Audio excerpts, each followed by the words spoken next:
Start करते हैं। देखो, यूपीएससी के अगर सिलेबस को देखोगे ना, तो उसमें मेंशन क्या है, मेंस के प्रीलिम्स का सिलेबस डिफाइन नहीं है, सब चीज उसमें मौजूद है, वो कुछ भी पूछेंगे। और एक चीज याद रखो कि प्रारंभिक परीक्षा आप जब देते हैं तो सबसे बड़ी अड़चन जो आपको आती है वो पर्यावरण की। वाई? क्यों? क्योंकि आप जिसके साथ बैठे हुए हैं ना एज एस्पिरेंट, वो आईएफएस के बच्चे भी हैं, सेम प्रीलिम्स होता है, तो उनको तो लाजमी है कि उसमें कुछ क्वेश्चन वो डालेंगे ही डालेंगे पर्यावरण से। तो थोड़ा उसको ध्यान में रखते हुए जानकर वो करते हैं क्या, और इस तरह से क्वेश्चन को तैयार करना है कि वो आपका लड़ जाए, अच्छी तरह से आ जाए। और स्टार्ट करो, मगर कुछ don't waste time, let's start. देखो, सबसे पहले आज जो मूलभूत तत्व होते हैं पर्यावरण के, उसकी जानकारी लेंगे, बेसिक्स, फंडामेंटल्स, क्लियर। और देखो, उसमें कहीं कहीं डेविएशन आएगा, मैं जानबूझकर करूंगा ताकि आप उसको अच्छी तरह से समझ सके। पहली बात जो आपको जाननी है वो है बायोस्फीयर। तो पहले तो जानना है कि बायोस्फीयर या जीव मंडल या जैव मंडल होता क्या है, क्लियर। तो यहां पर देखेंगे कि जीव मंडल का जो विस्तार है, बायोस्फीयर का जो विस्तार है, मान लो कि ये लैंड सरफेस है, जिसे कहते हैं हिंदी में स्थल मंडल। तो इसके विस्तार को देखते हैं तो वायुमंडल में ये 8 किलोमीटर की ऊंचाई तक आता है, संपूर्ण स्थल मंडल इसमें शामिल है, क्लियर। और जब हम देखते हैं जल मंडल, स्थल मंडल में भी यह 2 किलोमीटर की गहराई तक जाता है। 2 किलोमीटर की गहराई का अर्थ यह नहीं है कि यह जल मंडल है। 2 किलोमीटर की गहराई का अर्थ है कि यह वह भाग है स्थल मंडल का जो जीवाणु, जहां पर जीवाणु पाए जाते हैं, जहां पर माइक्रो ऑर्गेनिज्म पाए जाते हैं, क्लियर। और अगर आप देखते हैं जल मंडल में, तो इसका विस्तार 9 किलोमीटर तक होता है। अब देखो, कहने को तो आदमी कहता है कि एनसीईआरटी पढ़ लो, लेकिन एनसीईआरटी से बच्चे कुछ नहीं आते हैं आजकल, ये याद रखना। एनसीईआरटी कहेगा क्या इसे? It is the organic world. ये जैविक विश्व है, और जैविक विश्व है जहां पर जलमंडल, स्थल मंडल और वायुमंडल का संपर्क होता है, क्लियर। हिंदी को अगर डिफाइन करते हैं, जस्ट उसको एग्जैक्टली ट्रांसलेट करके हिंदी में डिफाइन करते हैं, तो ये कहेंगे कि यह जैविक विश्व है। जैविक विश्व का वह पार्ट विश्व का जहां जीव जंतु मौजूद होते हैं। और इसमें देखेंगे कि यह वह भाग है विश्व का जहां जलमंडल, स्थल मंडल और वायुमंडल का संपर्क आता है, क्लियर। ये संकीर्ण भाग है, नैरो जोन है, क्लियर। ठीक है, दोनों मैं हिंदी में भी बोलते चलूंगा, अंग्रेजी में कहे कि अगर तुम्हें दिक्कत हो तो वो समझ लो। तो दिस इज नैरो जोन। और ये मत समझना, पहले समझ लो, मैं लिखवा दूंगा, आई विल डिक्टेट, क्लियर। तो समझना है। अब देखो, जब कहेंगे ना जीव मंडल, तो जीव मंडल या बायोस्फीयर के 3 घटक हैं। बहुत पुराना क्वेश्चन है, 8 साल पहले यूपीएससी में उन्होंने पूछा, what are the components of biosphere, इसके कौन कौन से घटक हैं। तो घटक क्या है इसमें? एक जो घटक है उसे हम लोग कहेंगे जैविक घटक, दूसरे को कहेंगे अजैविक घटक, बायोटिक कंपोनेंट जैविक घटक, अबायोटिक कंपोनेंट अजैविक घटक। बच्चों में ये नहीं पूछेंगे आपको, मैं पहले ही बता रहा हूं। एनर्जी कंपोनेंट, ऊर्जा घटक। तो बायोटिक कंपोनेंट में क्या, जैविक घटक में क्या? Plants, animals, micro organism, clear. पादप उसमें सम्मिलित है, जीव जंतु, सूक्ष्म जीव सभी उसमें आते हैं, क्लियर, फाइन।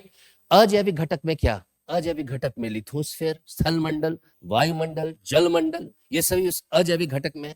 एनर्जी कंपोनेंट में ऊर्जा के स्रोत माने जाते हैं, लेकिन ये तो थोड़ा सा बच्चे वाली बात हुई। Abiotic, biotic, energy component. अब शुरुआत करो यूपीएससी। यहां होता है ना, प्लांट्स को जब हम लोग कहते हैं ना, पादप, वनस्पति, तो इन्हें कहते हैं क्या? इन्हें कहते हैं स्वपोषी। समझ जाएंगे ना बच्चों? स्वपोषी मतलब ये अपना खाना खुद तैयार करते हैं, क्लियर। अंग्रेजी में कहेंगे ऑटोट्रॉप, फाइन।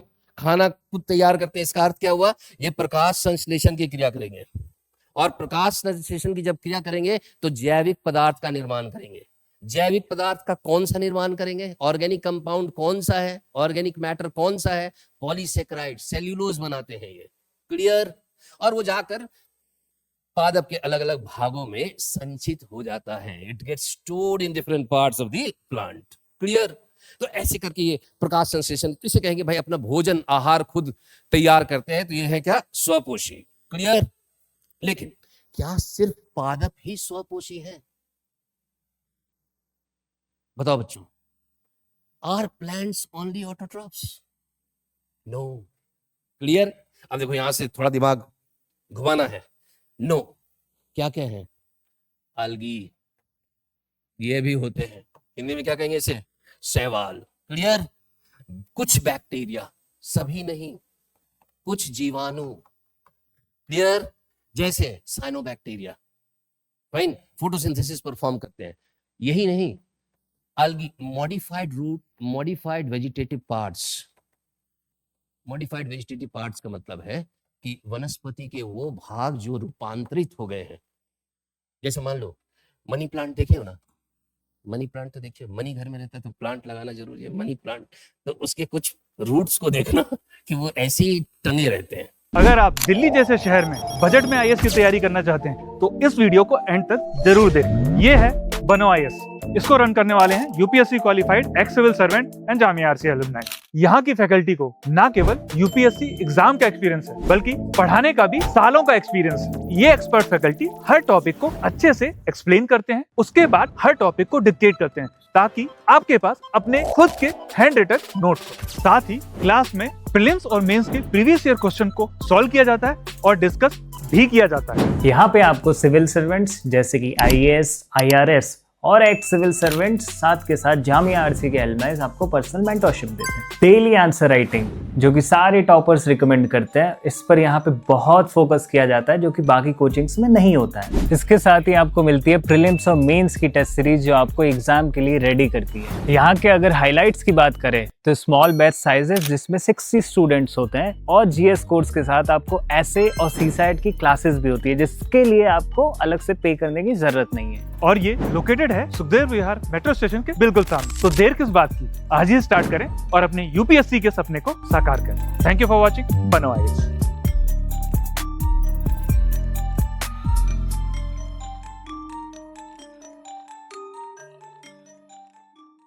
वो फोटोसिंथेसिस परफॉर्म करते हैं। क्लियर? तो मॉडिफाइड वेजिटेटिव पार्ट्स है। आज शुरुआत करो कहां से? आज शुरुआत करो algae से। शैवाल।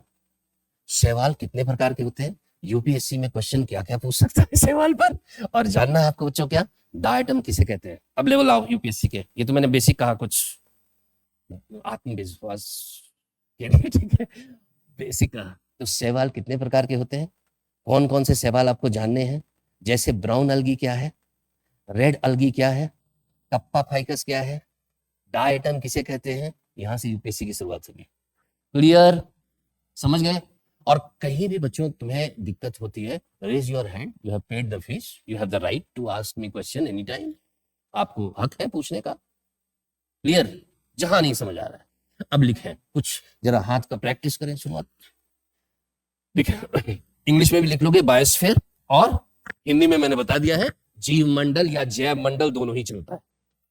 ठीक है, जीव मंडल या जैव मंडल दोनों ही चलेगा। तो स्टार्ट यहां से करते हैं और स्टार्ट में लिखो जीव मंडल को जैविक विश्व की संज्ञा दी गई है। जीव मंडल को जैविक विश्व की संज्ञा दी गई है।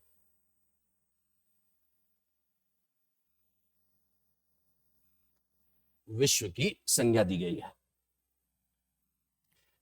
यह विश्व का वह भाग है, यह विश्व का वह भाग है, वह भाग है जहां स्थल मंडल, जहां यह विश्व का वह भाग है, जीव मंडल को जैविक विश्व की संज्ञा दी गई है, संज्ञा दी गई है। यह विश्व का वह भाग है जहां जलमंडल, यह विश्व का वह भाग है जहां जलमंडल, जलमंडल का इंग्लिश हो जाएगा बताओ, हाइड्रोस्फीयर, ठीक है, स्थल मंडल लिथोस्फीयर, तथा वायुमंडल एटमॉस्फेयर संपर्क में आता है, एक दूसरे के संपर्क में आता है। ठीक है, एक दूसरे के संपर्क। लेकिन यहां पर एक चीज का ध्यान रखोगे बच्चों, this is a narrow part, यह संकीर्ण भाग है। क्लियर? बहुत कम है ये क्षेत्र। देखो यह संकीर्ण भाग है, यह संकीर्ण भाग है। क्लियर? तो डेफिनेशन ये है तुम्हारा जीव मंडल का, बायोस्फीयर का। देखो अगर दिक्कत होगी एग्जामिनेशन में, ऐसे भी लिख सकते हो बायोस्फीयर, कोई काटेगा नहीं उसे। बायोस्फीयर कर दिए और ब्रैकेट डाल दिए कि भाई मुझे इतना आता है। फाइन। अब इसके 3 घटक हैं, जैविक घटक, अजैविक घटक तथा ऊर्जा घटक। देखो इसके 3 घटक हैं, इसके 3 घटक हैं, 3 घटक हैं। जैविक घटक, जैविक घटक, अजैविक घटक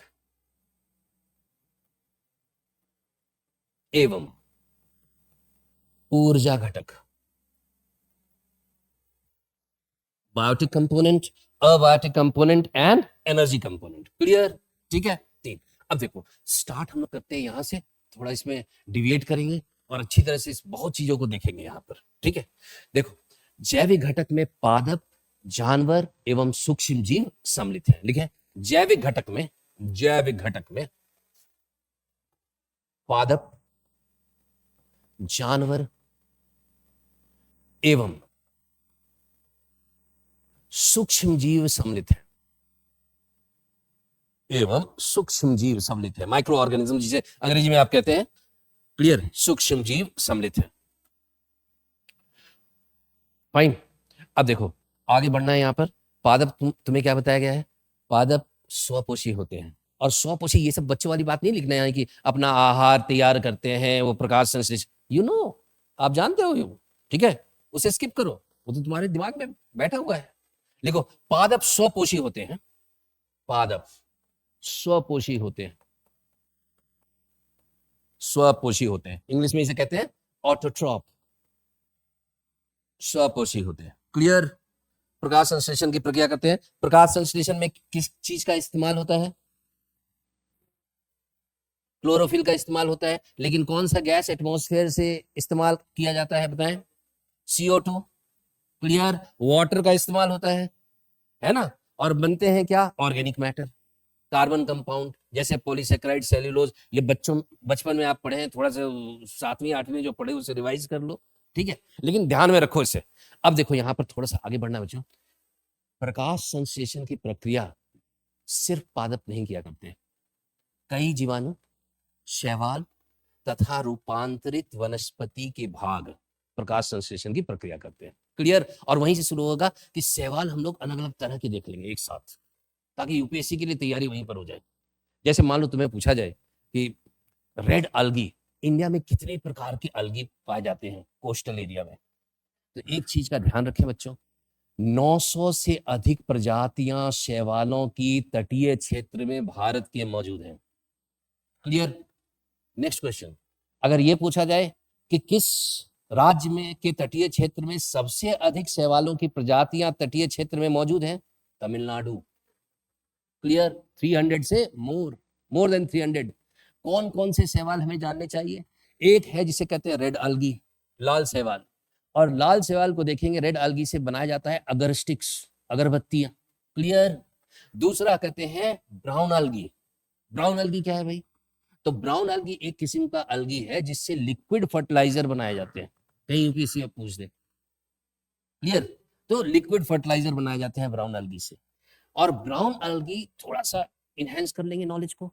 ब्राउन अलगी सोचो कि उसका हाइट क्या होता होगा, 100 फीट तक हाइट है उसका, अलगी है वो।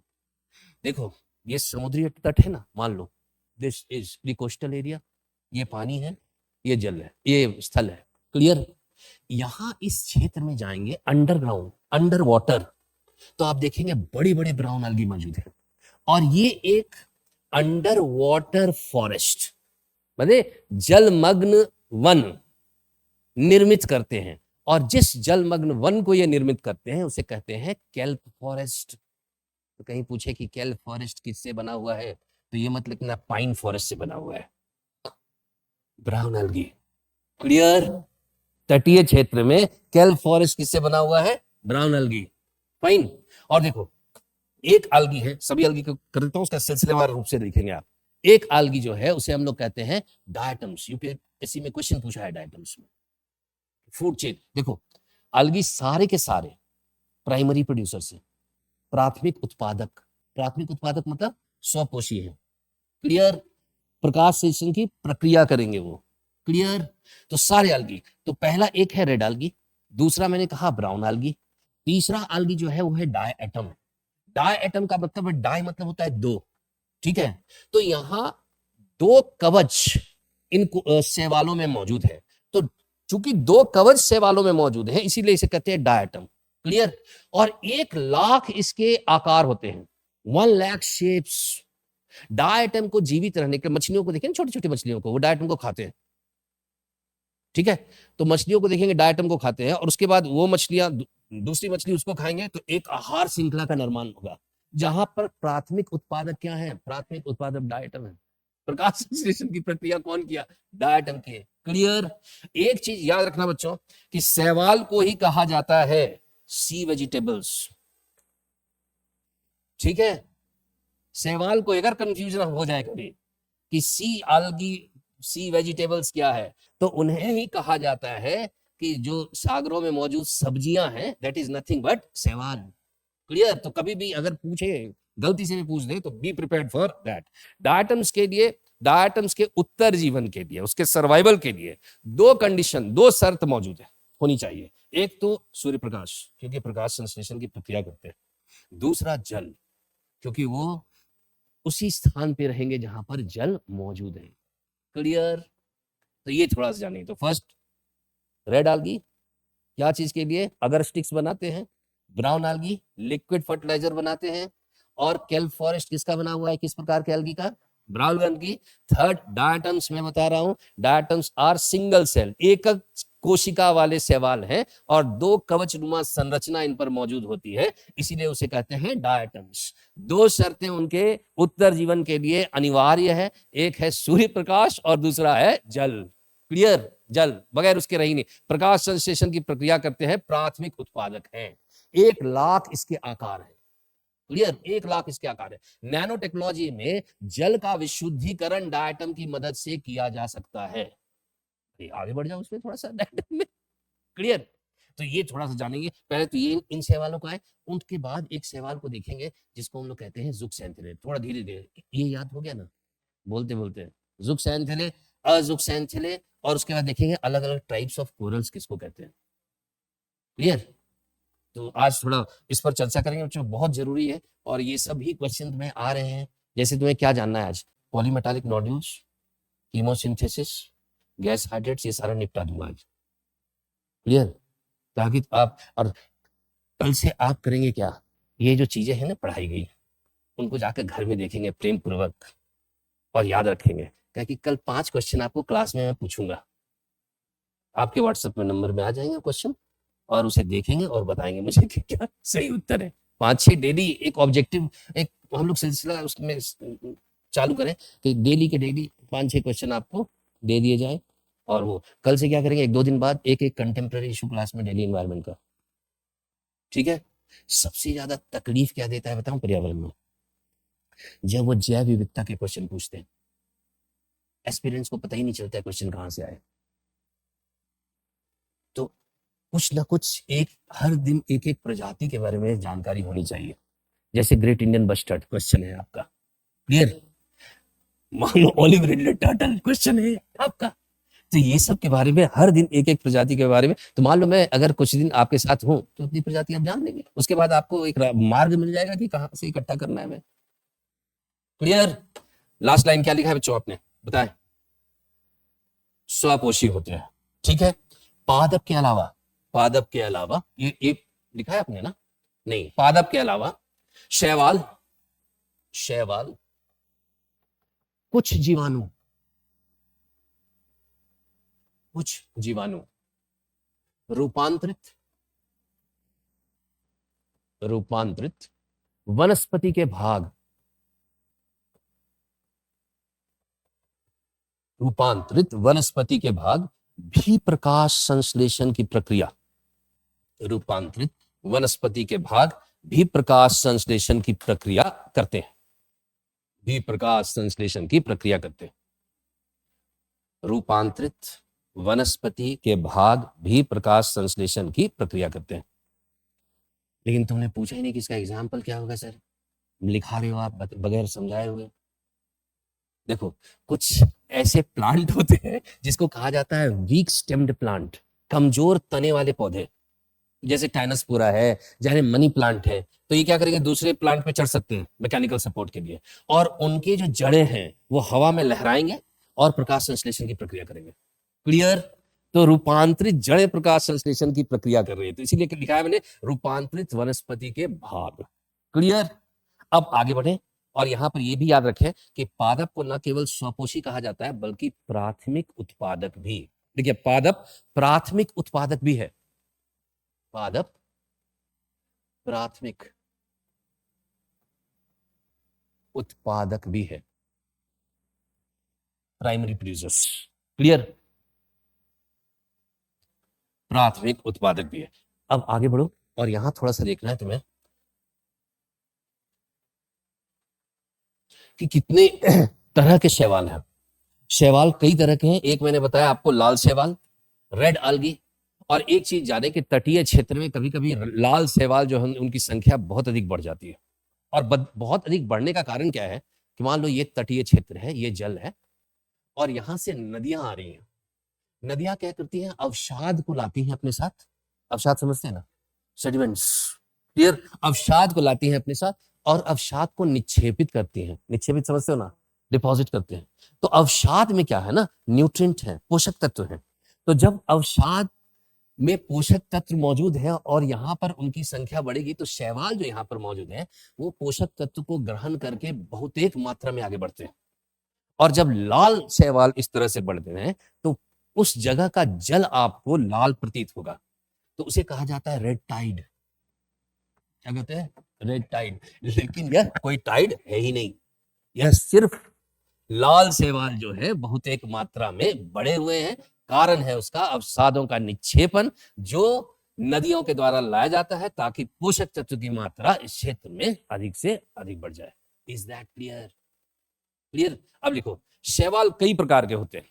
शैवाल कई प्रकार के होते हैं, कई प्रकार के होते हैं। फर्स्ट, रेड algae, लाल शैवाल, लाल शैवाल। क्लियर? इसके द्वारा, इसका उपयोग कर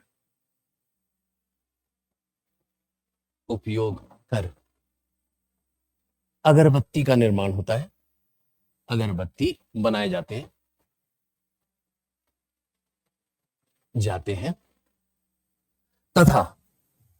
तथा तटीय क्षेत्र में जब बड़े पैमाने पर यह मौजूद हो, तटीय क्षेत्र में जब बड़े पैमाने पर यह मौजूद हो, जल लाल नजर आता है, जल लाल नजर आता है, जिसे रेड टाइड की संज्ञा दी गई है, जिसे रेड टाइड की संज्ञा दी गई है। जल लाल नजर आता है जिसे रेड टाइड की संज्ञा दी गई है। क्लियर? ठीक है। और एक चीज याद रखो, ये तो फर्स्ट algae है, और आजकल न्यूज़पेपर में हिंदू पढ़ोगे तो एक जगह तुम्हें नजर आएगा एक algae का नाम जिसको कहते हैं कप्पा फाइकस। ये कौन सा algae है, कप्पा फाइकस? कहां से आ गया भाई, न्यूज में क्यों है भाई कप्पा फाइकस? तो कप्पा फाइकस एक algae है और भारत में इसकी कृषि की जाती है तटीय क्षेत्रों में। डाउन टू अर्थ पढ़ो, देखो उसमें उसका जिक्र है। और कृषि की जाती है इसकी तटीय क्षेत्र में किसानों के द्वारा। क्यों? क्योंकि ये फूड इंडस्ट्री में इस्तेमाल होता है। फूड इंडस्ट्री में क्या इस्तेमाल है उसका, तो इमल्सिफाइंग एजेंट है। इमल्सिफाइंग एजेंट का मतलब है दो अनलाइक कंपोनेंट को मिक्स करने वाला। जैसे मान लो तेल लगाते हो, फूड स्टफ, तो तेल तो अलग हो जाएगा, उसका घनत्व ही अलग है। तो इमल्सिफाइंग एजेंट फूड स्टफ में, फूड इंडस्ट्री में हम लोग यूज करते हैं, क्योंकि इनमें क्या होता है, इनसे एक सब्सटेंस निकलते हैं जिसको कहते हैं काराजिनम, और वो इमल्सिफाइंग एजेंट है। तो आजकल न्यूज में ये है कि कप्पा फाइगस की खेती हो रही है, और जिसके कारण जो प्रवाल हैं तटीय क्षेत्र में, उन पर दुष्प्रभाव पड़ रहा है। और प्रवाल जो है अलग अलग किस्म के होते हैं, कुछ लाल होते हैं, पिंक होते हैं। तो अब क्या है कि प्रवालों पर जब उनका दुष्प्रभाव पड़ रहा है तो प्रवाल काले भूरे नजर आ रहे हैं, ब्लैक कोरल और grey coral they are looking like, ठीक है। तो ये उनका दुष्प्रभाव है। अब ये जानना है कि ये कहां से आया, क्योंकि इसे कहते हैं इन्वेजिव स्पीशी। ये कुछ यूपीएससी में क्वेश्चन पूछते हैं, लेकिन पहले तुम क्या करो ना, पहले तुम सवाल कर लो, एक बार करो इसे, उसके बाद मैं आगे बढ़ता हूं। तो ये हो गया तुम्हारे लाल सवाल। दूसरा लिखो, ब्राउन अलगी, क्या लिखेंगे हिंदी में से, भूरे शैवाल।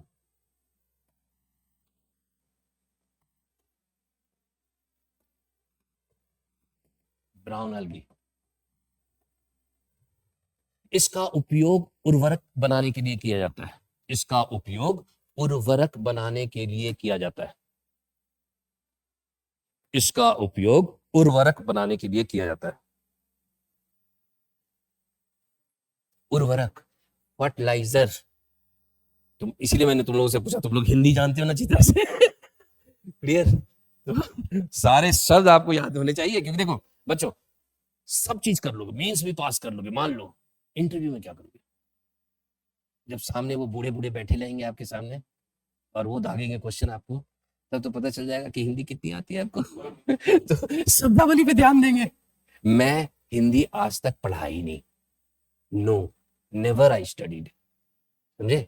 और मैंने क्या किया, स्कूलिंग मेरी कॉन्वेंट से हुई थी। I am well versed in English, Hindi तो आती ही नहीं थी मुझे, मातृभाषा थी। फिर मेरे एक गुरुदेव थे माजिद सर, माजिद हुसैन, ठीक है, भूगोल, तो उनकी बुक को मैंने हिंदी में ट्रांसलेट किया उनके कहने पे। तो आप जो देखते हैं ना भारत का भूगोल, वो मेरा ट्रांसलेटेड है, मॉडल्स इन ज्योग्राफी सब ट्रांसलेट किया उसे। तब मुझे आए कि हिंदी लिखा कैसे जाता है। That was a great training for me. निक्षेपण पता ही नहीं चलता था, अवसाद पता ही नहीं चलता था, नदियां क्या लाती है उठाकर ये पता नहीं चलता था। तो सारे चीज सीखे जाते हैं, ऐसा कुछ भी नहीं जो आप नहीं सीख सकते हैं, नथिंग, ठीक है। और ये तो आपकी बोलचाल की भाषा है, तो एवरीथिंग यू कैन लर्न। अच्छा, इसका उर्वरक में, अब एक चीज याद रखो, तटीय क्षेत्र में जल के नीचे जो वन मौजूद है उसे कहा जाता है क्या, उसे कहते हैं हम लोग क्या, केल्प फॉरेस्ट। और किससे बना हुआ है ये, ब्राउन अलगी से। लिखे से, तटीय क्षेत्र में, तटीय क्षेत्र में जल के नीचे, जल के नीचे, जल के नीचे केल्प फॉरेस्ट, केल्प वन, केल्प फॉरेस्ट, केल्प वन ब्राउन अलगी द्वारा ही निर्मित है। ब्राउन अलगी द्वारा ही निर्मित है, अलगी द्वारा ही निर्मित है, ठीक है। ब्राउन अलगी, फिर से रिपीट करो, तटीय क्षेत्र में जल के नीचे मौजूद केल्प वन पूरे शैवालों द्वारा ही निर्मित है। क्लियर?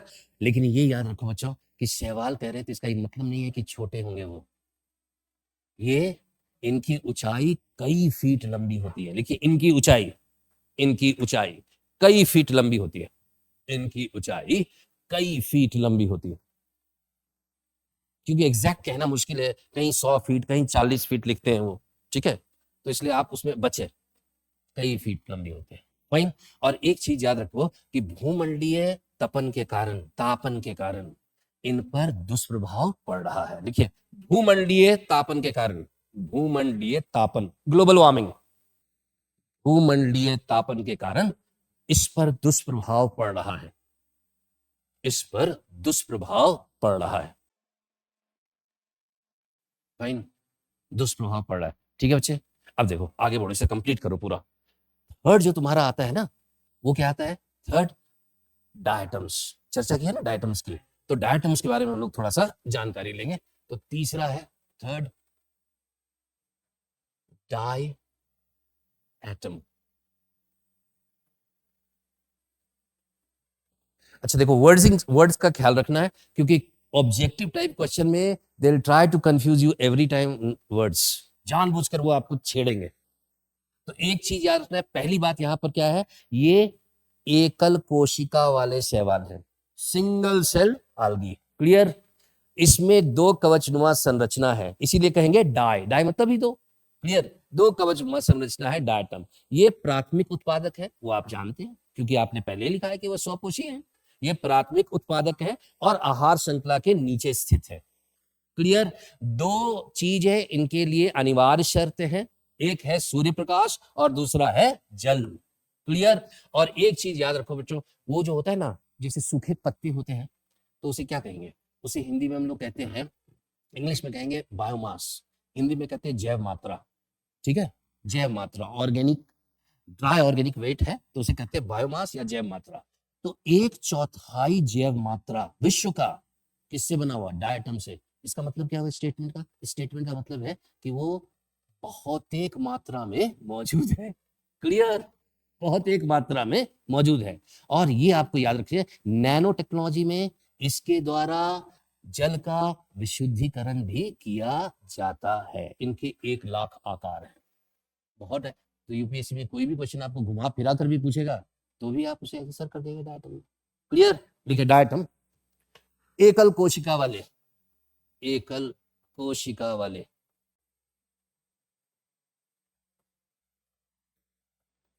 शैवाल है, शैवाल है जिसमें दो कवच नुमा संरचना मौजूद है, जिसमें दो कवचनुमा संरचना मौजूद है। Clear? To shield like structure, इसीलिए उसे कहते हैं डायटम। विश्व के जैव मात्रा का, इसे लिख लो पहले तुम, मैं फास्ट तो नहीं हूं तुम लोग के लिए, बोलना मुझे देखो, मुझे पढ़ाना गाना लगता है, song, I want to sing song. तो इतना पढ़ाया, इतना 20 वर्षों तक पढ़ाते ही रहा हूं, तो मुझे पता नहीं चलता कि बच्चों को, हाँ लेकिन बच्चे भी वैसे ही हो जाते हैं कुछ दिन के बाद। तो you will just sing with me. तो मैं चाहता हूं कि यू सिंग द सॉन्ग, ये सारे याद हो जाए आपको एक साथ। क्लियर? तो वैसे ही करना है तुम्हें। और इसके लिए अगर आपको कहीं भी प्रॉब्लम होती है तो बच्चों प्लीज स्टॉप मी, ठीक है? और कहीं आपको लगता है कि मैं तेज गति से जा रहा हूँ, रोकेंगे मुझे, बताएंगे जरूर। फाइन?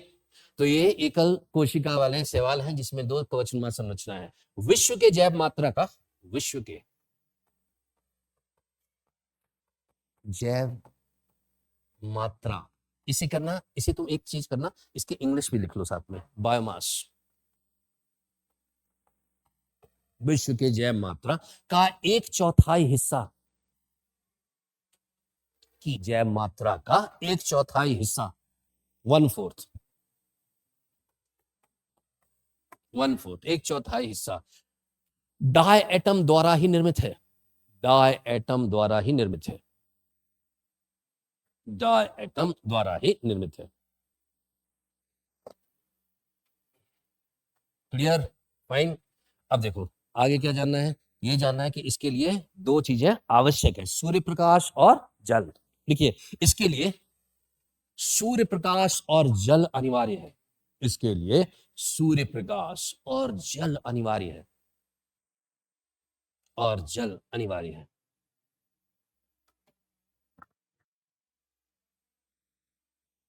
सूर्य प्रकाश और जल अनिवार्य है। इसके 1 लाख आकार होते हैं,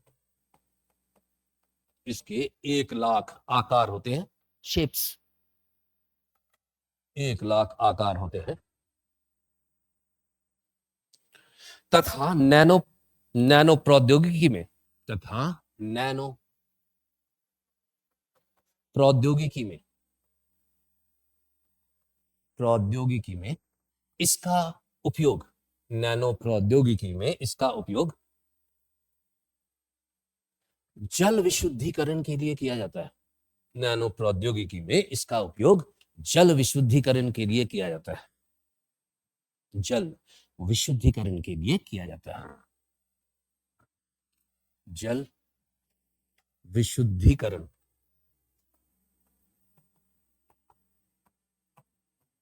विशुद्धिकरण, प्यूरिफिकेशन ऑफ वाटर। क्लियर? जल विशुद्धिकरण के लिए क्या। अब देखो आगे बढ़ो, और एक है तुम्हें कप्पा फाइकस जानना है, ठीक है। यहां पर ये, या उससे पहले एक और अलगी कर लो। देखो, हाँ गुड, पहली बार किसी ने पूछा मुझे कुछ।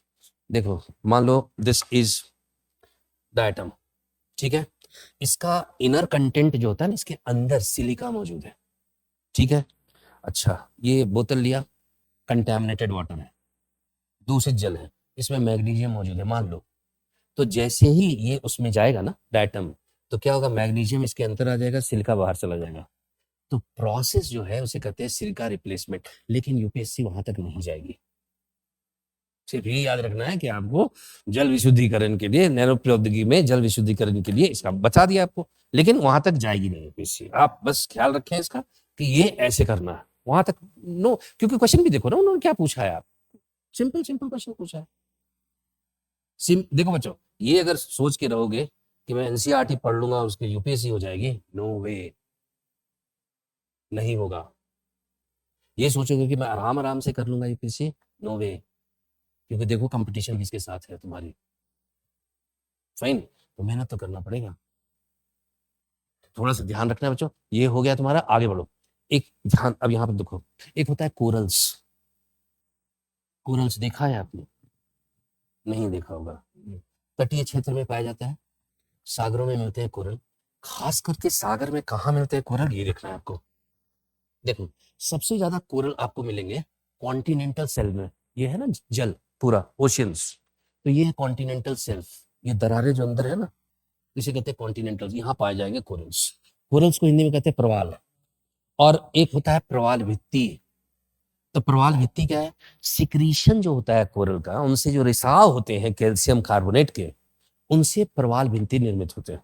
तो आपने देखा होगा कई लोग ड्राइंग रूम में इस तरह के स्ट्रक्चर्स रखते हैं, कोरल रीफ्स, बड़ा सजा उजा कर रखते हैं उसे। तो होते क्या है वो प्रवाल भित्ति, बेसिकली व्हाट है, कैल्शियम कार्बोनेट बने हुए, किसके हैं, कैल्शियम कार्बोनेट। किसने सिक्रीट किया, कोरल्स ने। क्लियर? कोरल्स क्या है, जैसे हम लोग है ना वर्टिब्रेट है, वर्टिब्रल कॉलम है हम लोगों का, तो वो इनवर्टिब्रेट्स होते हैं, उनमें वर्टिब्रेट कॉलम नहीं होता है। क्लियर? और वो एंथ्रोजोआ के क्लास में आते हैं। अगर प्रजाति देखनी है उनकी तो वो एंथ्रोजोआ के क्लास में आते हैं। और कोरल्स को देखोगे ना, तो वो एक सिम्बायोटिक रिलेशनशिप में रहते हैं एक आल्गी के। क्लियर? सिम्बायोटिक रिलेशनशिप का मतलब होता है, हिंदी में कहते हैं सहजीवी संबंध। मतलब मैं आपको कुछ दे रहा हूं, आप मुझे कुछ दे रहे हैं, और हम लोग जुड़े हुए वहीं पर रह रहे हैं। क्लियर? तो this is called as symbiotic relationship. तो ये कोरल्स जो है वो सिम्बायोटिक रिलेशनशिप में रहते हैं एक आल्गी के, और उस आल्गी को हम लोग कहते हैं क्या, जुक्स एंथेले। क्लियर? उस आल्गी को कहते हैं जुक्स एंथेले। जुक्स एंथेले कोरल्स को क्या देते हैं, और कोरल्स जुक्स एंथेले को क्या देते हैं, कोरल्स जो है उन्हें एक संरक्षित क्षेत्र देते हैं ताकि जुक्स एंथेले प्रकाश संश्लेषण की प्रक्रिया कर सकें। क्योंकि आप देखेंगे कि सारे के सारे शैवाल जो हैं वो क्या है, स्वपोषी हैं, प्राथमिक उत्पादक हैं, तो वो प्रकाश संश्लेषण की प्रक्रिया कर सकें, इसके लिए उन्हें संरक्षित क्षेत्र देते हैं। बदले में उन्हें क्या मिलता है, कोरल्स को जुक्स एंथेले की तरफ से, तो बनाते हैं प्रकाश संश्लेषण में वो क्या, जैविक पदार्थ, पॉलीसेकेराइड, सेलुलोज, और इस तरह के जो जैविक पदार्थ हैं वो देते हैं कोरल्स को, ताकि उनका उत्तर जीवन चले, ताकि वो सरवाइव कर सके। क्लियर? तो ये है एक दूसरे किस्म के algae, जुक्स एंथेले, जो आपको जानना है, और जिसके बगैर काम नहीं चलता है। You have to learn. लेकिन यहीं पर एक क्वेश्चन आती है, बहुत इंपॉर्टेंट क्वेश्चन है, और आज आपको बता ही देता हूं, और वो होता है महासागरों का अम्लीकरण, ओशियानिक एसिडिफिकेशन। यूपीएससी में पूछा जाता है अक्सर कि महासागरों का अम्लीकरण कैसे होता है। बच्चे आपको समझ आ रहा है ना सब? Are you getting it? Clear है सब? पीड़ा नहीं ना हो रही है? हाँ, खुश रहो, ठीक है, हंसो और एंजॉय करके पढ़ो। क्या दिक्कत क्या है तुम्हें? एक ही काम है, और भी काम है क्या? बस खुश रहो और एंजॉय करके पढ़ो इसमें। हाँ, खाना बनाना नहीं है ना? नहीं, बस दैट्स ऑल। खाना जब मिला हुआ है तो क्या चिंता है? नथिंग।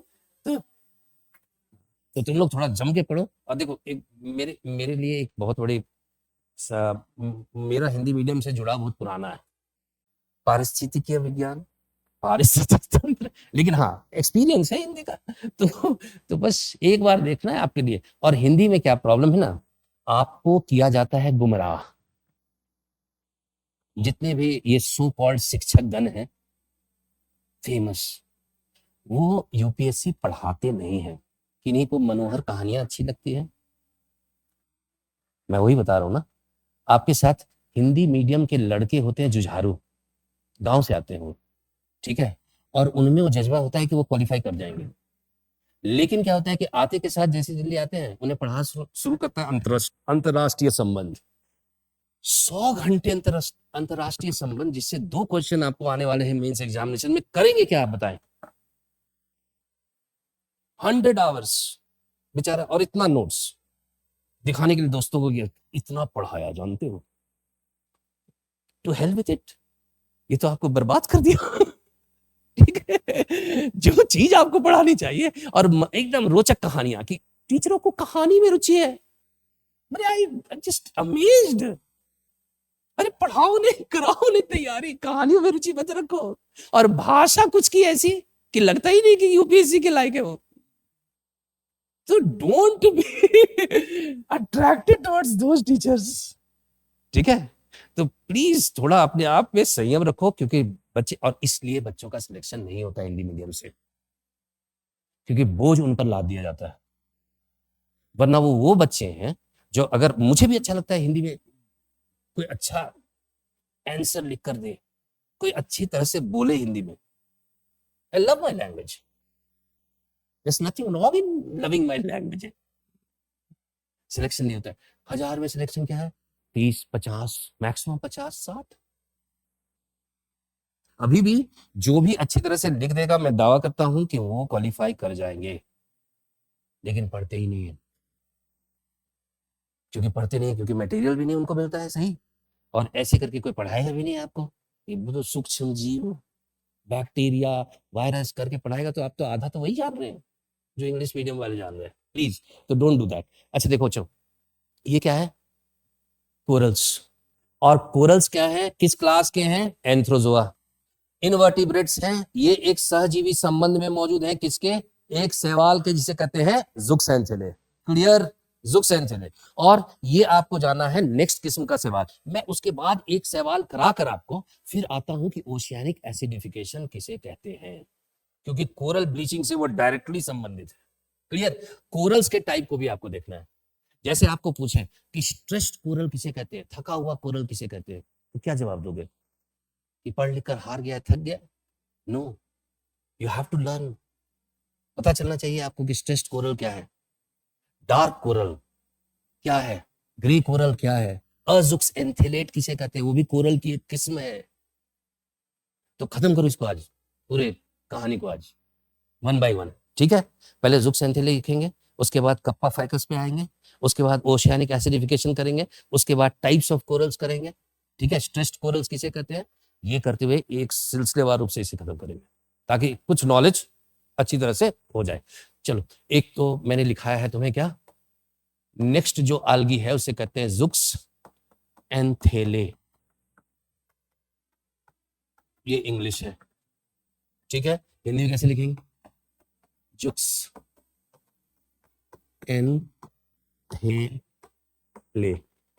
ज़ुक्सेंथेले, ठीक है। अब मैं तो कहूंगा इसे ही लिख लो, ज्यादा बेटर है, ज़ुक्सेंथेले।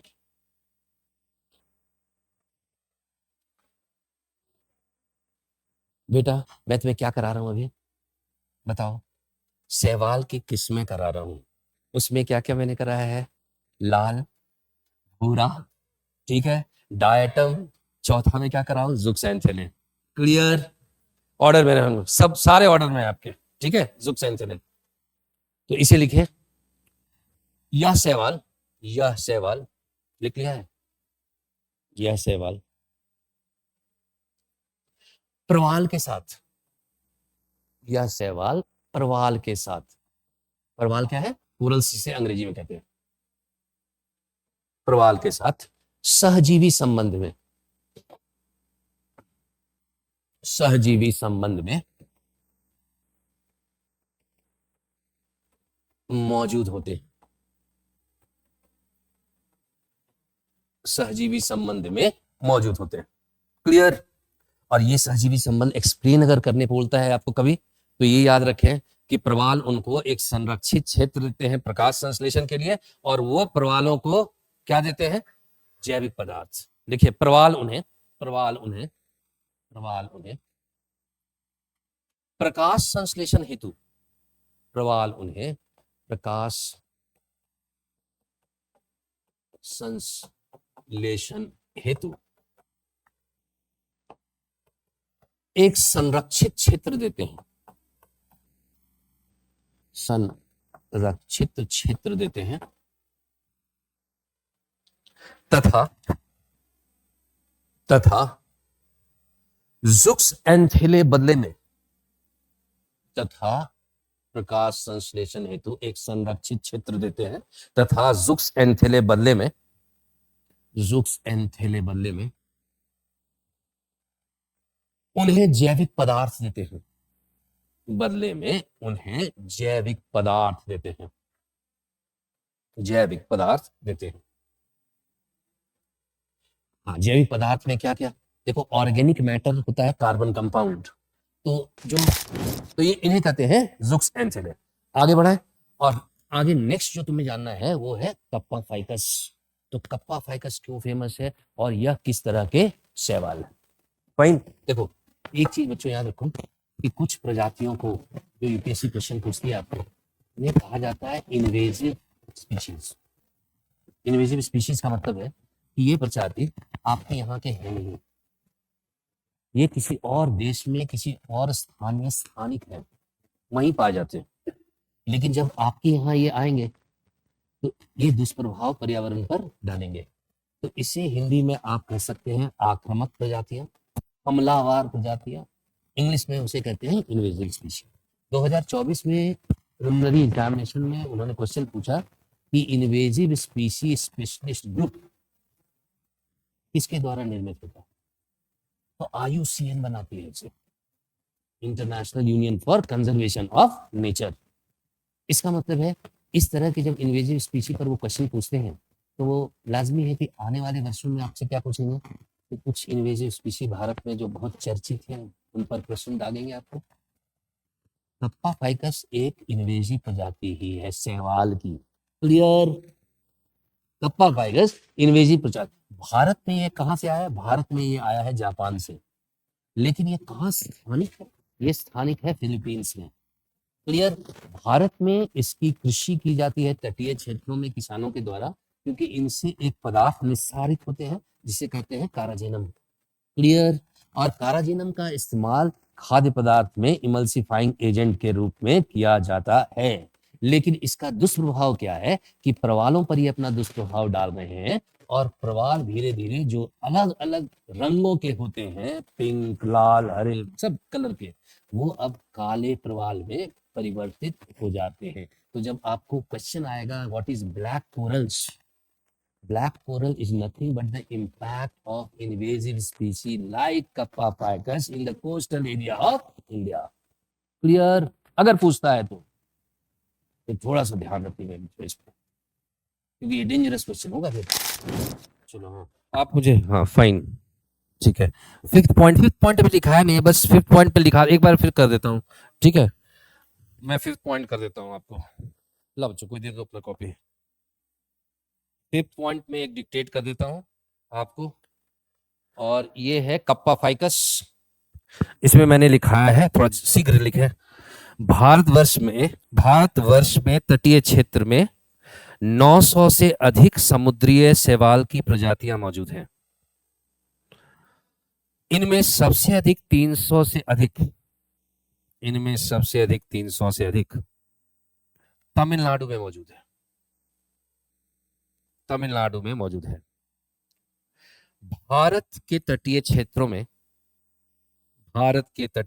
में कप्पा फाइकस शैवाल की खेती की जाती है। कप्पा फाइकस शैवाल की खेती की जाती है, क्योंकि इनमें पाए जाने वाले पदार्थ का उपयोग, क्योंकि इनमें पाए जाने वाले पदार्थ का उपयोग, जल्दी जल्दी लिख लो बच्चों, खाद्य पदार्थ में होता है, खाद्य पदार्थ में होता है। यह प्रजाति एक आक्रामक प्रजाति है, यह प्रजाति एक आक्रामक प्रजाति है, क्योंकि इसका दुष्प्रभाव प्रवालों पर पड़ता है। ठीक है, क्योंकि इसका दुष्प्रभाव प्रवालों पर पड़ता है। आप सब आ गए हैं? अब यहां से स्टार्ट करो। इसके कारण क्या होते हैं? अलग अलग रंगों वाले प्रवाल जो है वो काले पड़ जाते हैं। देखिए इसके कारण विभिन्न रंगों वाले प्रवाल, इसके कारण विभिन्न रंगों वाले प्रवाल काले पड़ जाते हैं, जिन्हें मृत प्रवाल माना जाता है, मित्र मत लिख देना, मृत प्रवाल माना जाता है। क्लियर? और एक चीज याद रखो बच्चों कि ये शैवाल जो है वो हमने कहां से लाया? हमने जापान से लाया, लेकिन ये स्थानिक कहां है? फिलीपींस में। देखिए यह शैवाल भारत में जापान से आया, लेकिन यह फिलीपींस में स्थानिक है,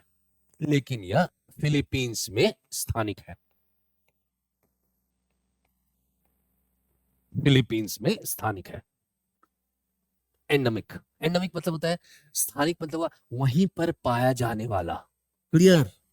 और अगर मान लो एंडेमिक वहां है और यहां पहुंचता है तो यहां क्या हो जाएगा? वो इन्वेजिव। क्लियर? इन्वेजिव स्पीशी पे कल तो एक अच्छी तरह से करा दूंगा पूरा।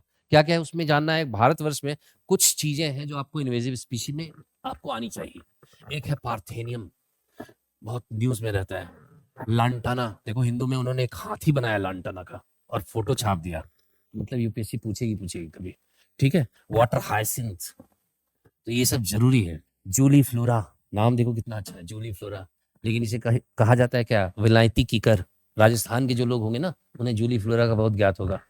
वही जूली फ्लोरा, तो ये सब आपको जानना है। कप्पा फाइकस, क्रिसमस बुश, ये सब इन्वेजिव स्पीशी है इंडिया में।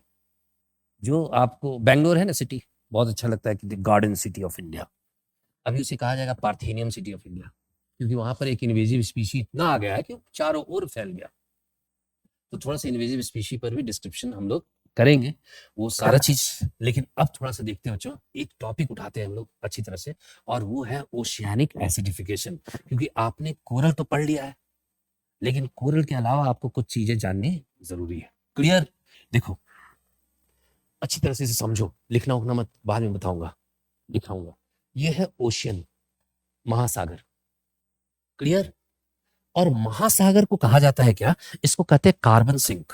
अगर आप दिल्ली जैसे शहर में बजट में आईएएस की तैयारी करना चाहते हैं तो इस वीडियो को एंड तक जरूर देखें। ये है बनो आईएएस। इसको रन करने वाले हैं UPSC qualified ex civil servant and Jamia RCA alumni.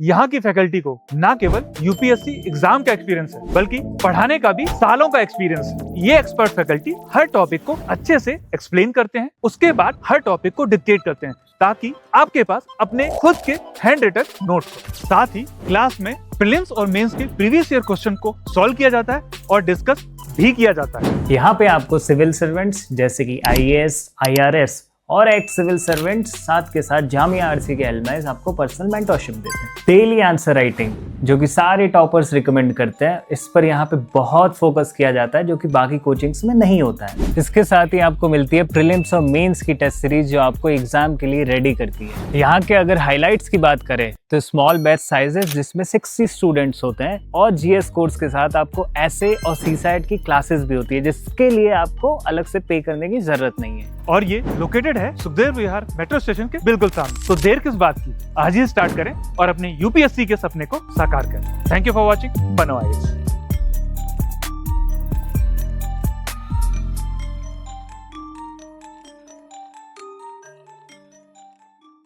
Carbon sink इसलिए कहते हैं क्योंकि CO2 एटमॉस्फेयर में तो कई तरीके से जा रहा है। जैसे मान लो जीवाश्म ईंधन जल रहे हैं, है ना, जीवाश्म ईंधन जल रहे हैं तो उसके कारण CO2 एटमॉस्फेयर में जा रहा है। क्लियर? अगर और जीवाश्म ईंधन सबसे ज्यादा कहां जल रहे हैं, सबसे ज्यादा CO2 कैसे जा रहा है, किस उद्योग से सबसे ज्यादा CO2 जाता है एटमॉस्फेयर में, अगर पूछा जाए तो 2 उद्योग याद रखना, एक सीमेंट इंडस्ट्री और दूसरा आयरन स्टील। कभी भी पूछे सीमेंट इंडस्ट्री और दूसरा आयरन स्टील सबसे ज्यादा अगर जाता है, और थर्मल प्लांट्स। इंडिया में 40% तो थर्मल प्लांट्स है, क्योंकि आप क्या कोयले को जलाते हैं बिजली उत्पादन के लिए। तो यूपीएससी जब क्वेश्चन पूछती है कि पावर जनरेशन के कारण CO2 का एमिशन, ग्लोबल वार्मिंग बढ़ रहा है, डेफिनेटली बढ़ रहा है, क्योंकि 40% इंडिया में कंट्रीब्यूशन जो है वो थर्मल प्लांट्स का ही है। क्योंकि आंकड़ों को साथ लेकर चलते रहो सारा, और सारा क्वेश्चन आपके सॉल्व हो जाएंगे यूपीएससी में जो भी पूछे जा रहे हैं। अब देखो CO2 जा रहा है, कैसे कैसे जा रहा है भाई, तो फॉसिल फ्यूल कंबशन के कारण। फॉसिल फ्यूल कंबशन कहाँ हो रहा है, ये जीवाश्म ईंधन कहाँ जल रहे हैं, तो ये जल रहे हैं आपको आयरन स्टील इंडस्ट्री में, सीमेंट इंडस्ट्री में, बहुत जगह है। क्लियर? रेस्पिरेशन से भी जा रहा है एनिमल का। लेकिन एक साइकिल है, CO2 जो है 1/3 1/3 जो एटमॉस्फेयर में मौजूद है उसका अवशोषण होता है महासागरों के द्वारा। क्लियर? तो और 1/3 CO2 जो एटमॉस्फेयर में है उसका अवशोषण होता है वनों के द्वारा। Clear? 1/3 absorbed by oceans, 1/3 absorbed by forest। तो जो अवशोषक होते हैं उसे हम लोग कहते हैं क्या, उसे अंग्रेजी में कहते हैं कार्बन सिंक, हिंदी में कार्बन अवशोषक। क्लियर? तो 1/3 ओशन। लेकिन भाई ओशन में उपयोग कहां हो रहा है इसका, तो ओशन में आप देखेंगे कि वनस्पति की जो प्रजाति है ओशन में, उसको हम लोग एक संज्ञा देते हैं, उसको कहते हैं फाइटोप्लैंक्टन।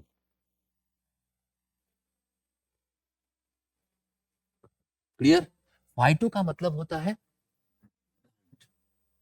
प्लैंक्टन का मतलब होता है life in ocean. Clear? Life in ocean. अगर मान लो हम लोग कहते हैं जू प्लैंक्टन, तो इसका मतलब होता है वो सारे एनिमल जो ओशियन में मौजूद है। अगर हम लोग कहते हैं फाइटोप्लैंक्टन, तो इसका मतलब है वो सारे पादप वनस्पति जो मौजूद है। तो इसमें क्लियर? इसमें तो उधर भी देखना पड़ेगा ना इन बच्चों को। बच्चों आई थिंक ऑडिबल है सारे। चलो अच्छा, इसे खत्म तो कर लो, कुछ तो आज हो जाए। आज जब मैं आया हूँ इतनी दूर से आपको ट्रेवल करके, तो कुछ तो इसे फिनिश ऑफ। अब देखो ये 300 मीटर के गहराई में पाए जाते हैं फाइटोप्लैंक्टन। इसका मतलब है CO2 का अवशोषण इसी गहराई में हो रहा है। Is that clear? ठीक है, इसी गहराई में हो रहा है। अब देखो 600 मीटर अगर हम देखते हैं, 600 मीटर, तो यहां ऑक्सीजन मौजूद है। इसे छोड़ दो, ध्यान बाद में आते हैं उस पर। 600 मीटर की गहराई में ऑक्सीजन मौजूद है। ऑक्सीजन जो है घुलित रूप में है, विघटित रूप में है, अंग्रेजी में डिसॉल्व्ड है। क्लियर? ताकि समुद्री जीव जंतु उसका उपयोग करके अपने उत्तर जीवन को कर सके। क्लियर? सर्वाइवल उनका हो सकता है। लेकिन मान लो, अब थोड़ा ध्यान दो इधर, अगर भूमंडलीय तापन हो रहा है तो इसका मतलब है कि CO2 की मात्रा तो एटमॉस्फेयर में अधिक है। Is that clear? बच्चों अगर भूमंडलीय तापन हो रहा है, ग्लोबल वार्मिंग हो रही है, तो इसका मतलब है कि CO2 की मात्रा एटमॉस्फेयर में बढ़ी हुई है। तो इसका अर्थ क्या हुआ? इसका अर्थ ये हुआ कि महासागर और अधिक मात्रा में CO2 का अवशोषण करेंगे। करेंगे कि नहीं करेंगे? करेंगे। फाइन। सरप्लस अगर CO2 यहां है तो more of it would be absorbed by ocean. Clear? और अगर मान लो ये जो फाइटोप्लैंक्टन है इनके आवश्यकता से वो परे हैं, उनसे ज्यादा है CO2 जो महासागरों ने अवशोषित कर लिया, तो ये अतिरिक्त CO2 जाएगा कहां? ये अतिरिक्त CO2 जल के साथ मिलेगा और बनेगा H2CO3 कार्बोनिक एसिड। क्लियर? और महासागरों के अम्लीकरण का मुख्य कारण यह है। Is that clear?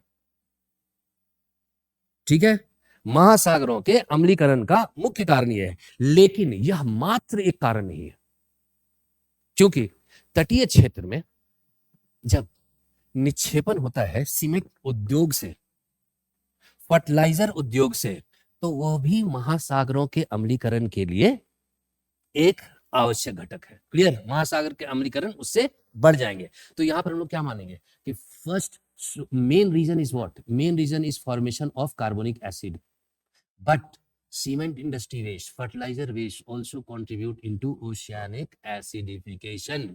क्लियर? बचपन में आपने पढ़ा ना, बचपन में नहीं, 16-17 के एज में स्कूल के टाइम में पढ़ा होगा, वीक एसिड और स्ट्रॉन्ग एसिड। कृपया मुझे बताएं कि ये कौन सा एसिड है? H2CO3। कार्बोनिक एसिड कौन सा एसिड है? वीक है कि स्ट्रॉन्ग है, ये बताओ।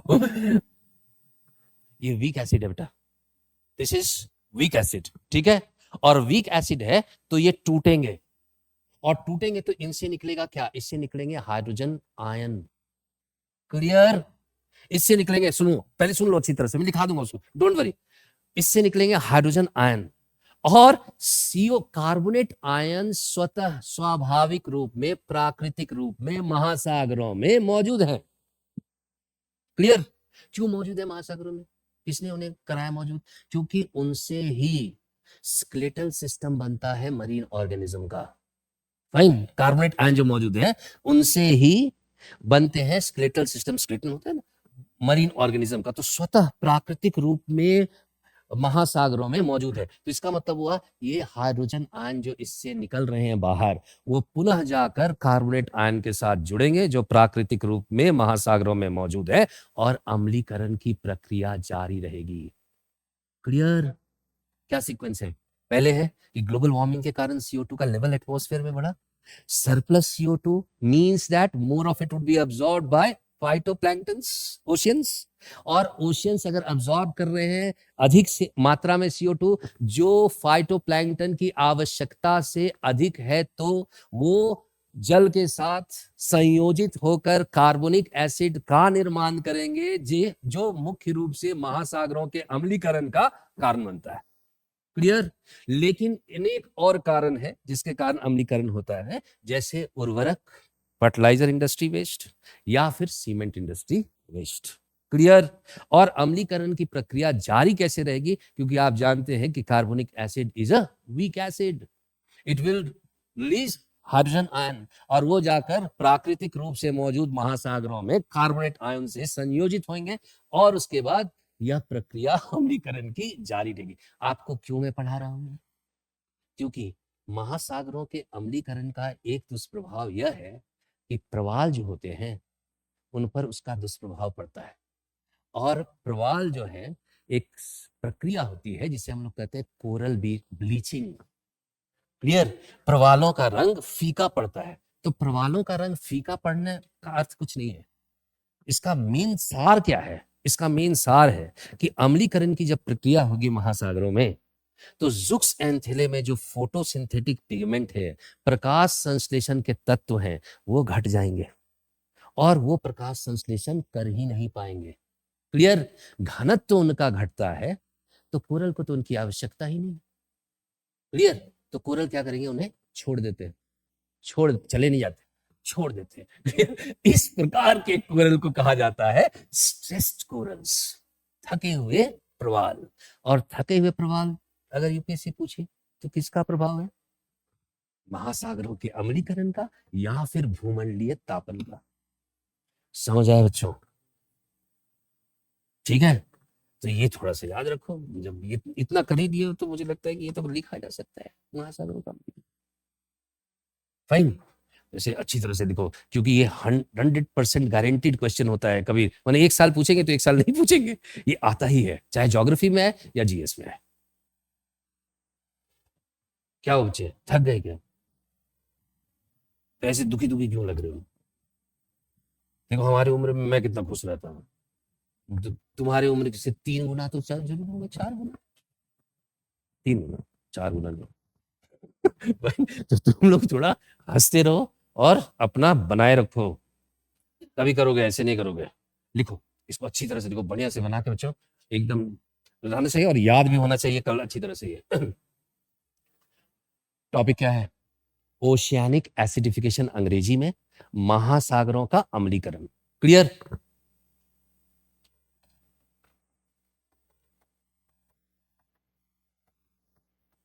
ओशियानिक एसिडिफिकेशन लिखेंगे अंग्रेजी में, हिंदी में लिखेंगे महासागरों का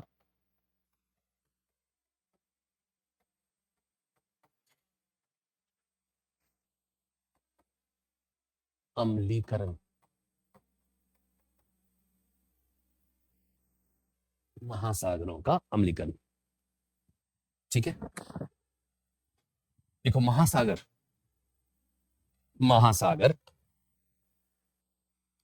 कार्बन अवशोषक है। महासागर कार्बन अवशोषक है।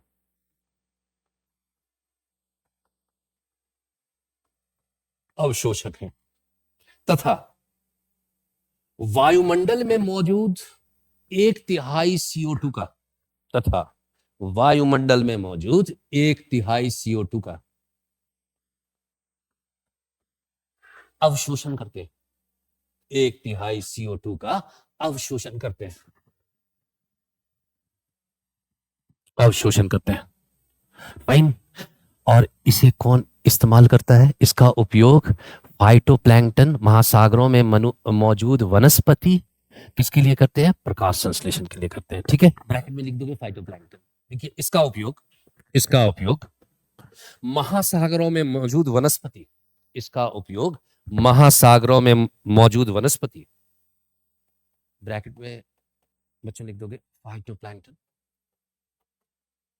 महासागरों में मौजूद वनस्पति फाइटोप्लैंक्टन प्रकाश संश्लेषण के लिए करते हैं, प्रकाश संश्लेषण के लिए करते हैं।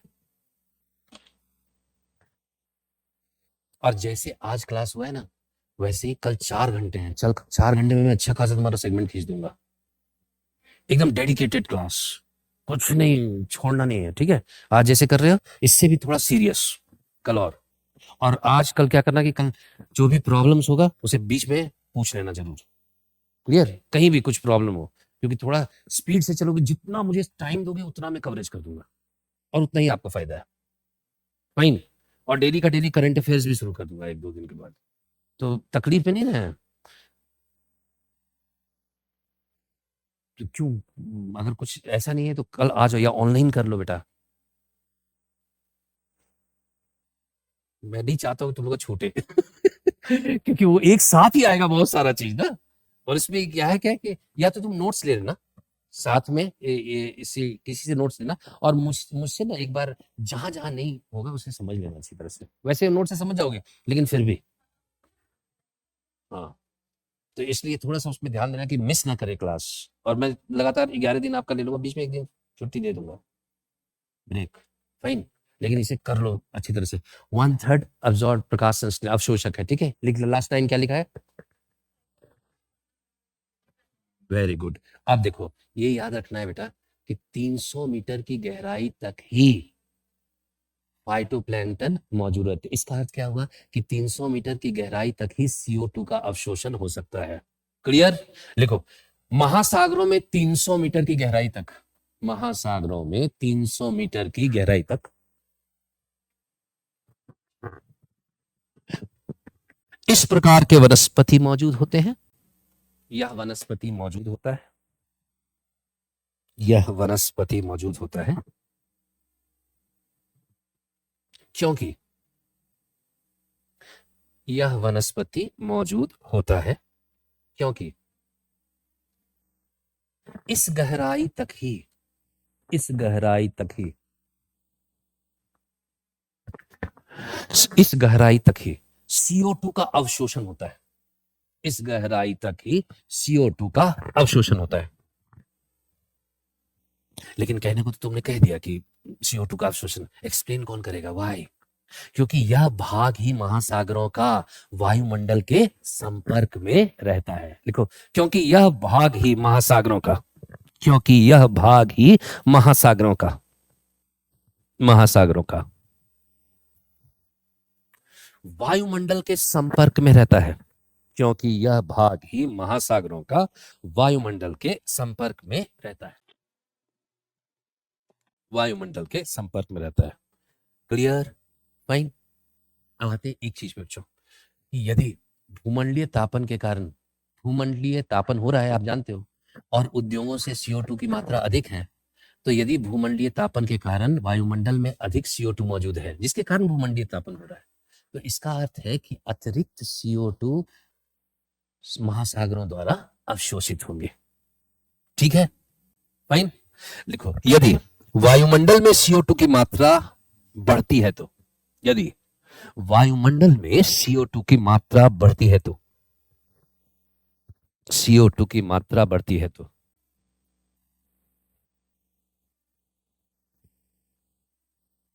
और आप जानते हैं कि उसके कारण भूमंडलीय तापन होगा, तो लिखने की आवश्यकता नहीं है, बस ये जानना है कि अधिक से अधिक CO2 महासागरों द्वारा अवशोषित होगा। लिखे, अधिक से अधिक CO2, अधिक से अधिक CO2 महासागरों द्वारा अवशोषित होगा। अधिक से अधिक CO2 महासागरों द्वारा अवशोषित होगा। महासागरों द्वारा अवशोषित होगा।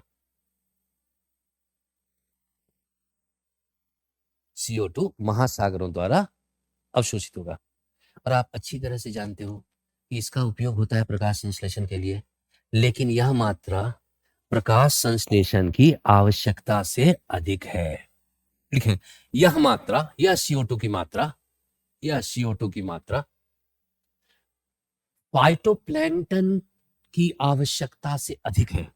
यह CO2 की मात्रा फाइटोप्लैंक्टन की आवश्यकता से अधिक है। आवश्यकता से अधिक है। क्लियर? तो ये अतिरिक्त CO2 जल के साथ संयोजित होकर H2CO3 कार्बनिक एसिड का निर्माण करेगा। देखिए, यह अतिरिक्त CO2, यह अतिरिक्त CO2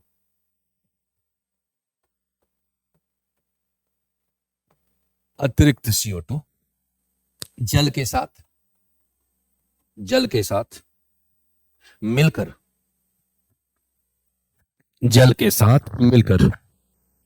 कार्बनिक एसिड, कार्बनिक अम्ल, ब्रैकेट में लिख दो फॉर्मूला H2CO3, कार्बनिक अम्ल का निर्माण करेगा। कार्बनिक अम्ल का निर्माण करेगा। क्लियर? तो कार्बनिक अम्ल निर्माण हो रहा है, तो यह महासागरों के अम्लीकरण का मुख्य कारण है, लेकिन एकमात्र कारण नहीं है। देखिए, यह महासागरों के अम्लीकरण का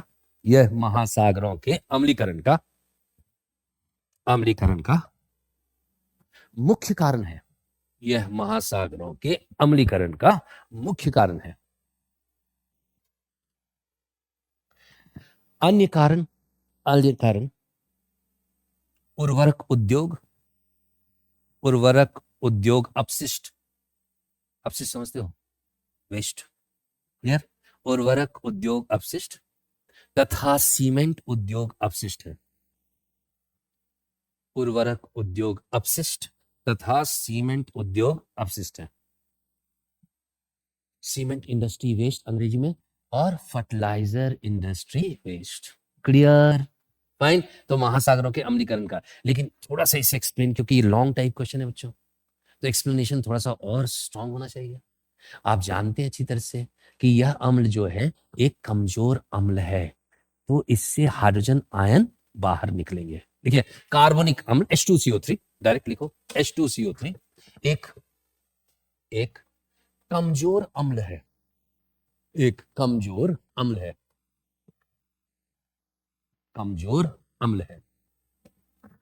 तथा इससे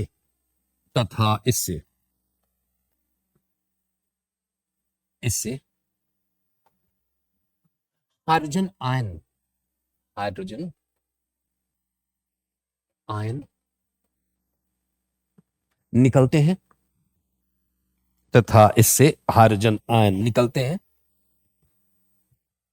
जो महासागरों में हाइड्रोजन आयन निकलते हैं, जो महासागरों में प्राकृतिक रूप से मौजूद है। जो महासागरों में प्राकृतिक रूप से मौजूद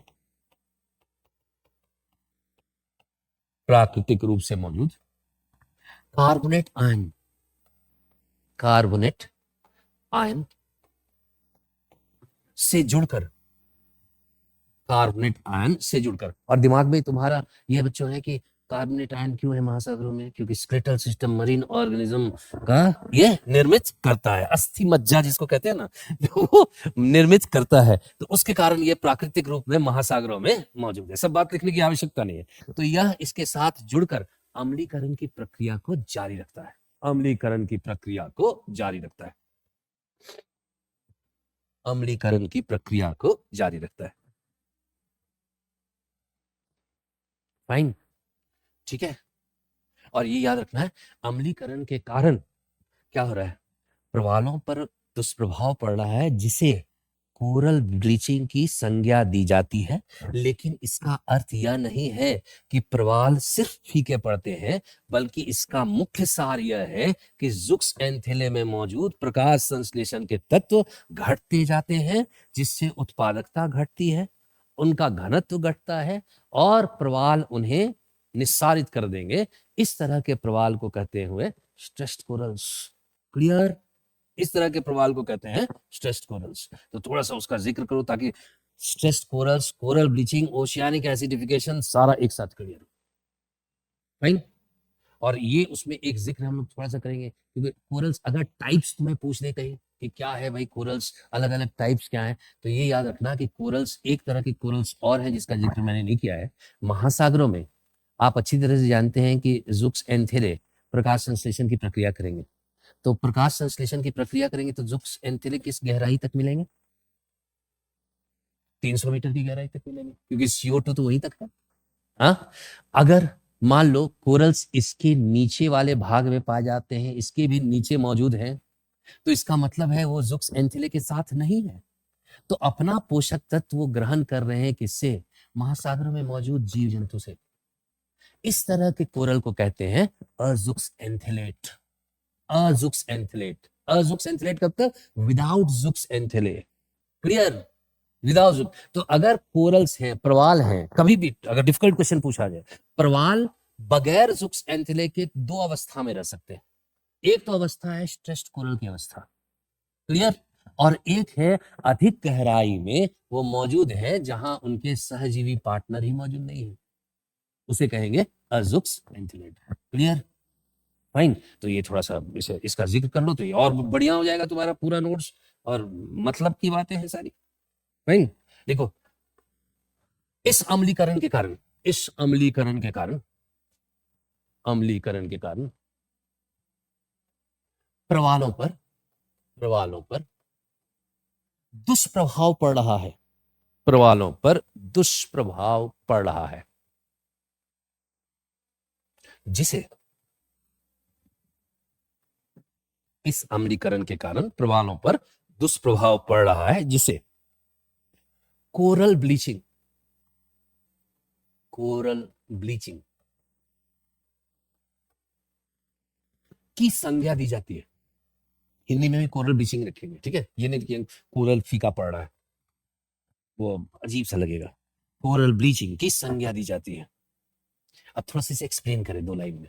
तो कोरल ब्लीचिंग का अर्थ यह नहीं है कि प्रवालों का रंग फीका मात्र पड़ता है, बल्कि इसका सार क्या है वो एक्सप्लेन करना है हमने। ग्रेट, उसका सिग्निफिकेंस एक्सप्लेन करना है। क्लियर? देखिए, इसका यह अर्थ नहीं है कि, इसका मात्र यह अर्थ नहीं है कि, इसका मात्र यह अर्थ नहीं है कि, मात्र यह अर्थ नहीं है कि प्रवालों का रंग, प्रवालों का रंग फीका पड़ रहा है। इसका मात्र यह अर्थ नहीं है कि प्रवालों का रंग फीका पड़ रहा है। क्लियर? तो ऐसा नहीं कि jump to the conclusion that coral bleaching means that corals is turning pale. No, significant, उसका मेन सिग्निफिकेंस क्या है? इसका सार यह है कि जुक्स एंथेले में प्रकाश संश्लेषण के तत्व घट रहे हैं। देखिए, इसका सार यह है कि, एसेंस, इसका सार यह है कि, सार ऐसे लिखेंगे, सार यह है कि, एसेंस, मेन सिग्निफिकेंस, कि जुक्स एंथेले में, कि जुक्स एंथेले में, इसका सार यह है कि जुक्स एंथेले में प्रकाश संश्लेष, प्रकाश संश्लेषक तत्व, प्रकाश संश्लेषक तत्व की मात्रा घट रही है, प्रकाश संश्लेषक तत्व की मात्रा घट रही है, मात्रा घट रही है। तो अगर प्रकाश संश्लेषण तत्व की मात्रा घटेगी ज़ुक्स एंथैल्पी, तो इसका मतलब क्या होगा बच्चों? आगे इसका डेरिवेशन क्या होगा? इसका मतलब है कि इसके कारण ज़ुक्स एंथैले का घनत्व घटेगा, क्योंकि वो मर के हटते जाएंगे, जिसके फलस्वरूप इनका घनत्व घटता है, जिसके फलस्वरूप इनका घनत्व घटता है, घनत्व घटता है, घनत्व घटता है। क्लियर? और अब क्या होगा? कोरल्स को उनकी आवश्यकता ही नहीं है, तो कोरल्स क्या करेंगे? ज़ुक्स एंथैले को छोड़कर अलग हो जाते हैं। इस तरह के कोरल को स्ट्रेस्ड कोरल, थके हुए प्रवाल की संज्ञा दी जाती है। क्लियर? देखिए, प्रवाल प्रवाल इन शैवालों को छोड़कर, प्रवाल इन शैवालों को छोड़कर सहजीवी संबंध से, सहजीवी संबंध से, सिम्बायोटिक रिलेशन है ना उनके बीच, सहजीवी संबंध से परे हो जाते हैं, उनकी आवश्यकता ही नहीं है, सहजीवी संबंध से परे हो जाते हैं। इस प्रकार के प्रवाल को, प्रकार के प्रवाल को स्ट्रेस्ड कोरल्स, स्ट्रेस्ड कोरल्स, थके हुए प्रवाल की संज्ञा दी जाती है। इस प्रकार के प्रवाल को स्ट्रेस्ड कोरल्स, थके हुए प्रवाल की संज्ञा दी जाती है, थके हुए प्रवाल की संज्ञा दी जाती है, थके हुए प्रवाल की संज्ञा दी जाती है, स्ट्रेस्ड कोरल्स। क्लियर? फाइन। लेकिन ये सारी चीजें अच्छी बात है, एक इसमें और पॉइंट छूट रहा है बच्चों, और वो पॉइंट छूट क्या रहा है कि जब प्रवाल की हम बात कर रहे हैं तो कुछ प्रवाल 300 मीटर की गहराई से नीचे भी हैं, ज़ुक्स एंथैले के साथ सहजीवी संबंध में नहीं है। ज़ुक्स एंथैले तो 300 मीटर की गहराई तक ही मौजूद है। क्लियर? ठीक है, तो उस प्रकार के प्रवाल जो है वो अपना पोषक तत्व समुद्रीय जीव जंतु से ग्रहण करते हैं। इस प्रकार के शैवाल को अज़ुक्स एंथैलेट की संज्ञा दी जाती है। देखो, एक होता है ना बेटा जगह, उसको कहते हैं एबिसल जोन। एबिसल जोन का मतलब समझते हो? 300 मीटर हम लोग इसलिए कह रहे हैं प्रकाश संश्लेषण, एक तो कारण उसका यह है कि CO2 अवशोषित हो रहा है 300 मीटर की गहराई में। क्लियर? लेकिन दूसरा ये भी कारण है कि जल सूर्य प्रकाश का एक बहुत बड़ा अवरोधक है, तो नीचे की गहराई तक जल उसे सूर्य प्रकाश को पहुंचने ही नहीं देगा। तो महासागरों का वह भाग जहां पर सूर्य प्रकाश नहीं पहुंचता हो उसे कहते हैं abyssal zone. Clear? Abyssal zone. तो कोरल्स जो है, अज़ुक्स एंथैलेट जो है, कहाँ पाए जाएंगे? एबिसल जोन में। क्या है कि वहां पर ज़ुक्स एंथैले को प्रकाश संश्लेषण की प्रक्रिया करने के लिए कोई साधन नहीं है। क्लियर? लेकिन तब ये बात याद रखो कि इस एरिया में भी ऑक्सीजन पाए जाते हैं, तो जब प्रकाश संश्लेषण नहीं हो रहा है तो ऑक्सीजन कहाँ से आ गई? तो कल हम लोग भी देखेंगे उसको कि डार्क ऑक्सीजन किसे कहते हैं। इसे कंप्लीट कर लो, लेकिन ये लास्ट वाला जो कोरल्स है ना, ताकि हम लोगों को मालूम नहीं कि यहां तक हम लोग पहुंच चुके हैं अच्छी तरह से। फाइन, लिखो। ज़ुक्स एंथैले, ज़ुक्स एंथैले ज़ुक्स एंथैले 300 मीटर की गहराई तक ही पाए जाते हैं। ज़ुक्स एंथैले 300 मीटर की गहराई तक ही पाए जाएंगे, 300 मीटर की गहराई तक ही पाए जाएंगे। कारण तुम बता सकते हो, तुम्हें मालूम है, उसमें मुझे समझाने की आवश्यकता नहीं, वो आप जानते हो कि CO2 वहीं मौजूद है जो उसके लिए आवश्यकता के लिए जरूरी है। फाइन, तो इसी दायरे में वो पाए जाते हैं। अब यहां पर यह देखना है कि इससे परे अगर इससे भी नीचे कोरल्स मौजूद हैं तो वो अपना पोषक तत्व कहां से ग्रहण कर रहे हैं? देखिए, प्रवाल प्रवाल इससे भी नीचे मौजूद होते हैं, प्रवाल इससे भी नीचे मौजूद होते हैं, इससे भी नीचे मौजूद होते हैं, जहां सूर्य प्रकाश पहुंचता ही नहीं है, जहां सूर्य प्रकाश पहुंचता ही नहीं है।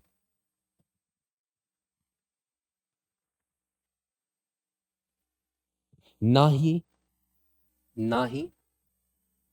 यहां सहजीवी शैवाल मौजूद है, ना ही यहां सहजीवी शैवाल मौजूद है।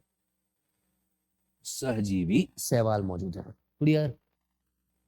ठीक है, तो ये अपना पोषक तत्व समुद्रीय जीव जंतु से ग्रहण करते हैं और इस तरह के शैवाल को, लास्ट लाइन है आपके लिए, अजुक्स एंथेलेट की संज्ञा दी जाती है।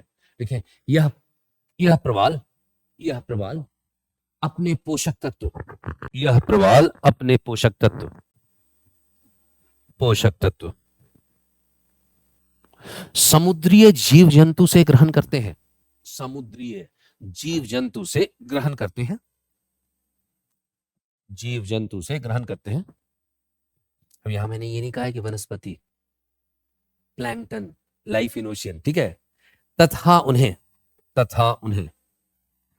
मतलब प्रवाल को अजुक्स एंथेलेट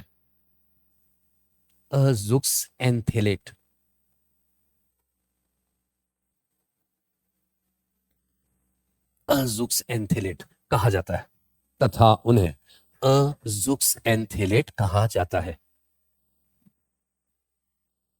क्लियर बच्चों? फाइन। तो लगभग तो प्रवाल कर लिए, लेकिन प्रवाल पूरा नहीं हुआ है। कल हम लोग थोड़ा और प्रवाल के बारे में बात करेंगे, क्योंकि एक चीज है जिसको कहते हैं कि अगर 1.5 डिग्री भी सेंटीग्रेड इनहेंसमेंट टेम्परेचर का अर्थ का होता है, तब भी प्रवाल 70 से 80% नष्ट हो जाएंगे, और उसके लिए क्या किया जाए वो आवश्यक है जानना। तो पूरा प्रवाल को खत्म ही कर देंगे। फाइन। और उसके बाद थोड़ी प्रोसेस है, स्टार्ट तो मैंने किया है बायोस्फीयर से, फिर आऊंगा बायोस्फीयर पर, लेकिन ये सब जानकारी जरूरी है आपके लिए। कैसा लगा? बहुत अच्छा लगा।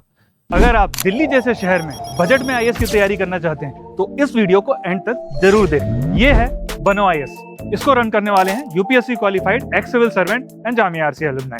यहाँ की फैकल्टी को ना केवल यूपीएससी एग्जाम का एक्सपीरियंस है, बल्कि पढ़ाने का भी सालों का एक्सपीरियंस है। ये एक्सपर्ट फैकल्टी हर टॉपिक को अच्छे से एक्सप्लेन करते हैं, उसके बाद हर टॉपिक को डिक्टेट करते हैं, ताकि आपके पास अपने खुद के हैंड रिटन नोट्स हो। साथ ही क्लास में प्रीलिम्स और मेंस के प्रीवियस ईयर क्वेश्चन को सॉल्व किया जाता है और डिस्कस भी किया जाता है। यहाँ पे आपको सिविल सर्वेंट्स जैसे कि आईएएस, आईआरएस और एक्स सिविल सर्वेंट्स साथ के साथ जामिया आरसी के एलुमनाई आपको पर्सनल मेंटरशिप देते हैं। डेली आंसर राइटिंग जो कि सारे टॉपर्स रिकमेंड करते हैं, इस पर यहाँ पे बहुत फोकस किया जाता है, जो कि बाकी कोचिंग्स में नहीं होता है। इसके साथ ही आपको मिलती है प्रीलिम्स और मेंस की टेस्ट सीरीज, जो आपको एग्जाम के लिए रेडी करती है। यहाँ के अगर हाईलाइट्स की बात करें तो स्मॉल बैच साइजेस जिसमें 60 स्टूडेंट्स होते हैं, और जीएस कोर्स के साथ आपको एसए और सीसाइट की क्लासेस भी होती है, जिसके लिए आपको अलग से पे करने की जरूरत नहीं है। और ये लोकेटेड है सुखदेव विहार मेट्रो स्टेशन के बिल्कुल सामने। तो देर किस बात की, आज ही स्टार्ट करें और अपने यूपीएससी के सपने को साकार करें। थैंक यू फॉर वॉचिंग बनो आईएएस।